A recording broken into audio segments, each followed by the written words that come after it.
Hello everyone, welcome back to the my channel study 21A। कैसे हैं आप सब? आई होप आप सब अच्छे होंगे। हमने इसका फर्स्ट पार्ट आपके लिए अपलोड किया था। आई होप आपने वो वीडियो देख ली होगी। चलिए शुरू करते हैं उसके आगे का पार्ट। ठीक है, देखिए आज का जो है हमारा टॉपिक वो है यूक्लिड डिवीजन लेमा स्टेटमेंट जो आती है लिखने के लिए। ठीक है, वही हम देखेंगे अब। तो यहाँ पर हमें दे रखा है Euclid division lemma state that any positive integer can be divided by another positive integer in such a way that it leaves a remainder which is smaller than and this is. मतलब यह है कि जब आप किसी भी number को divide करते हैं किसी दूसरे नंबर से, ठीक है, तो डिवाइड करने पे आपको पता है कि दो चीजें हमें मिलती हैं, एक मिलता है कोशिएंट और एक मिलता है हमें रिमाइंडर। तो इसमें रिमाइंडर के लिए बोला गया है कि रिमाइंडर जो है जिस नंबर से आप डिवाइड कर रहे हैं, ठीक है, जिस नंबर से डिवाइड कर रहे हैं उससे हमेशा क्या मिलेगा, छोटा ही मिलेगा या फिर जीरो मिलेगा। ठीक है, तो ये चीज आपको ध्यान रखना है। इसमें मेनली जो पार्ट है also known as the long division process, और इसे हम as a long division process के तौर पे भी जान सकते हैं। अब देखिए यहाँ पर जो हमारा ये है, जैसे कि यहाँ पे देखिए दे रखा है According to Euclid's division lemma, if a and b are two positive numbers, ठीक है, हमने दो पॉजिटिव इंटीजर ले लिए जिसे अगर हम डिवाइड करते हैं, ठीक है, तो यहाँ पर देखिए जब हम इसे डिवाइड करेंगे तो यहाँ पर देखिए ये हो गया जिस नंबर को आप डिवाइड कर रहे हैं, ठीक है, मान लिया 10 है यहाँ पर, ठीक है, और यहाँ पर b जो है, b वो नंबर है जिसे आप डिवाइड कर रहे हैं। मान लिया कि आपने इसे 3 से डिवाइड करा, ठीक है, 3 की टेबल में 10 से छोटा क्या आता है, 9, कितने टाइम में 3, तो ये जो है ये हमारा कोशिएंट है। और रिमाइंडर क्या होता है, जब आप 9 को 10 में से माइनस करेंगे तो कितना आएगा, 1। तो रिमाइंडर जो है वो हमेशा आपके इस वाले नंबर से, यानी जिस नंबर से आप डिवाइड कर रहे हैं उससे हमेशा क्या आएगा, छोटा आएगा। ये चीज बोलना चाह रहा। तो यहाँ पर आपको बस ये वाला फॉर्मूला आपको याद रखना है, ठीक है, डायरेक्टली पूछ लिया जाता है इसलिए आपको इसको ध्यान में रखना है। अब यहाँ पर देखिए क्या क्या बोल रखा है। ए मींस क्या है, डिविडेंड, बी डिवीजर जिस नंबर से आप डिवाइड कर रहे हैं, डिविडेंड जिस नंबर को डिवाइड कर रहे हैं, दोनों में अंतर समझ के चलिएगा। कोशिएंट जो डिवाइड जितने टाइम्स में वो डिवाइड कर रहा है, और रिमाइंडर जो लास्ट में बच रहा है। ठीक है, अब यहाँ पर देखिए इसको आप क्योंकि यहाँ पर ये डायरेक्टली नेम से पूछ लेता है तो यहाँ पर ये आएगा मल्टीप्लाई और यहाँ पर आएगा प्लस। तो आप इसे नोट डाउन करके रख लीजिएगा, divisor multiply quotient plus remainder. ठीक है, तो ये मेनली आपका है कि जो पूछा जाता है डायरेक्टली। अब यहाँ पर देखिए क्वेश्चन भी हमें दे रखा है एग्जाम्पल। तो यहाँ पर एग्जाम्पल दिया है 7 को हम 46 से डिवाइड कर रहे हैं, तो 46 को जब हम लिखेंगे तो इससे छोटा जो आता है टेबल में 7 की वो 42 आता है। तो 42 से डिवाइड करा, ये जो है ये है हमारा कोशिएंट। ठीक है, ये जो बचा है लास्ट में ये बचा है रिमाइंडर, ये है हमारा डिवीजर। ठीक है, और ये लास्ट 46 जो है वो है हमारा डिविडेंड। तो बस ये चीज आपको ध्यान रखनी है किसको क्या कहते हैं, बाकी कोई दिक्कत नहीं है। ठीक है, अब चलिए बढ़ते हैं इसके नेक्स्ट टॉपिक पे।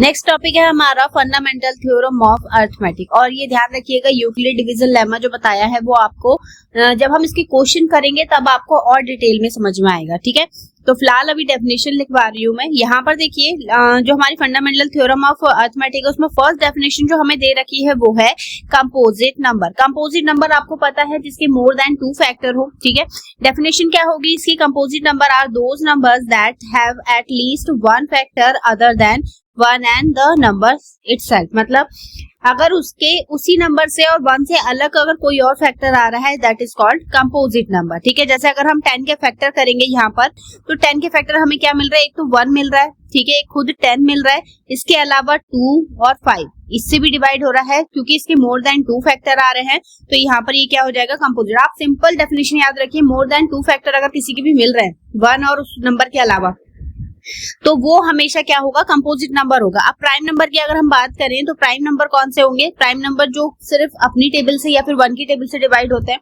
That is called prime number. Prime number are those number which have exactly 2 factor. मतलब उसके सिर्फ और सिर्फ 2 ही फैक्टर होंगे, एक वो खुद 1 होगा और दूसरा वो नंबर जिस नंबर को आप डिवाइड करें, जैसे 5 हो गया, ठीक है, 3 हो गया, 7 हो गया, 11 हो गया। तो ये सारे नंबर हमारे क्या है, प्राइम नंबर है। ठीक है, अब इसके बाद बात करते हैं हम इसके नेक्स्ट टॉपिक जो हमें दे रखा है वो है फंडामेंटल थ्योरम ऑफ अरिथमेटिक। मतलब जो इसकी स्टेटमेंट है वो है state that every composite number can be expressed as a product of primes and this factorization is unique apart from in the order and in, ठीक है, which the factor occurs। मतलब इसमें दिया है कि फंडामेंटल थ्योरम के according अगर आप किसी भी कंपोजिट नंबर को एक्सप्रेस कर रहे हैं तो उसके फैक्टर जो है वो प्राइम नंबर्स के मल्टीप्लाई के फॉर्म में दिखाएंगे। जैसे कि अगर हम 10 के फैक्टर करें तो फंडामेंटल थ्योरम के अकॉर्डिंग जब आप इसके फैक्टर करेंगे, कंपोजिट नंबर है लेकिन जब आप इसको मेंशन करेंगे तो 2 into 5 यानी प्राइम नंबर के प्रोडक्ट के फॉर्म में मेंशन करेंगे, ठीक है। और दूसरी कंडीशन इसमें ये दे रखी है कि आप इसे सीक्वेंस में लिख भी सकते हैं और नहीं भी, मतलब ये कंपलसरी नहीं है कि 2 into 5 ही लिखना है, आप इसको 5 into 2 भी लिख सकते हैं, ठीक है। तो सीक्वेंस में लिखना कंपलसरी नहीं है, बट ये है कि इसके फैक्टर जो हैं वो एक्चुअल यानी बिल्कुल सही होने चाहिए।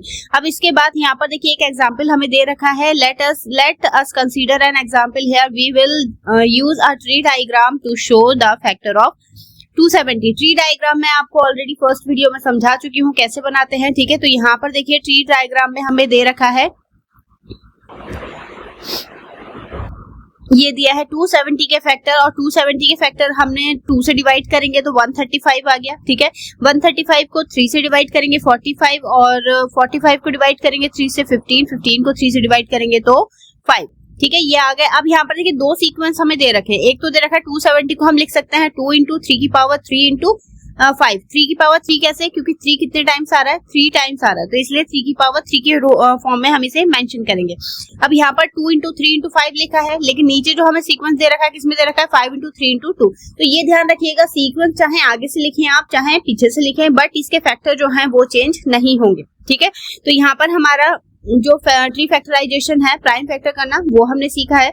अब इसके आगे देखते हैं। देखिएगा एक क्वेश्चन जो है वो ज्यादातर एग्जाम में पूछा जाता है, check whether 15 to the power, ये पावर n में है, ठीक है, n में है पावर।